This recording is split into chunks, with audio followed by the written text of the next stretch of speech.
Israel America జరిపినటువంటి దాడుల్లో ఇటు Iran చాలా తీవ్రంగా నష్టపోతుంది. అలాగే ఇరాన్ కూడా అమెరికా స్థావరాలు ఎక్కడెక్కడ ఉన్నాయో ఇజ్రాయెల్తో పాటు మిగతా 7-8 దేశాల్లో ముఖ్యంగా దుబాయ్ కావచ్చు, వీటన్నింటి మీద కూడా దాడులు చేస్తుంది. ఖతర్తో పాటు దుబాయ్ కూడా చాలా వరకు దెబ్బతిన్నది, పోర్టు దెబ్బతిన్నది.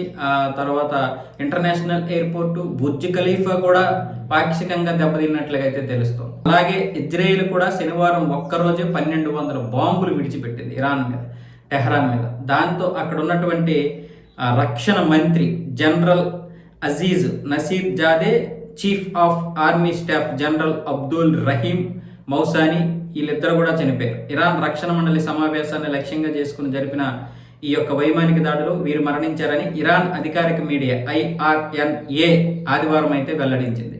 నసీర్ జాదే మృతి చెందినట్లు ఇప్పటికే వార్తలు వచ్చినప్పటికీ తాజాగా అధికారిక మీడియా ధృవీకరించింది. సాయుధ దళాలకు చెందిన పలువురు కమాండర్లు కూడా మరణించారని, వారి పేర్లను తర్వాత ప్రకటిస్తామని తెలిపింది. సో ఇలాంటి పరిస్థితి అయితే ఇప్పుడు ఇరాన్లో ఉంది. అయితే చాలా మంది చనిపోయారు. వీళ్ళు కేవలం కమాండర్లు, ముఖ్య నేతల పేర్లు చెప్తున్నారు కానీ దగ్గర 200 మందికి పైగానే ఆర్మీలో ఉన్నటువంటి వారు, మిగతా సామాన్యులు చనిపోయారు.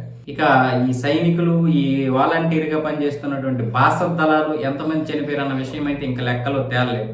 ఇటువైపు ఇరాన్ జరుపుతున్నటువంటి దాడుల్లో కూడా దుబాయ్లో 2 చనిపోయారు. అలాగే టెల్ అవీవ్ ఇజ్రాయిల్లో కూడా 2-3 చనిపోయారు. దాదాపు అనేక వందల మంది గాయపడ్డారు. 40 భవనాలు ధ్వంసమైపోయాయి. సో ఇప్పుడు భయం ఏంటంటే ఖతారు, UAE, దుబాయ్ ఇవన్నీ కూడా భయపడుతున్నాయి. ఎందుకు అంటే ఇరాన్ క్షిపణ దాడులు చేస్తుంది. బుర్జ్ ఖలీఫా పరిస్థితి చాలా దారుణంగా ఉంది. ఇప్పటికే కట్టుదిట్టమైనటువంటి ఏర్పాట్లు అయితే అక్కడ చేశారు.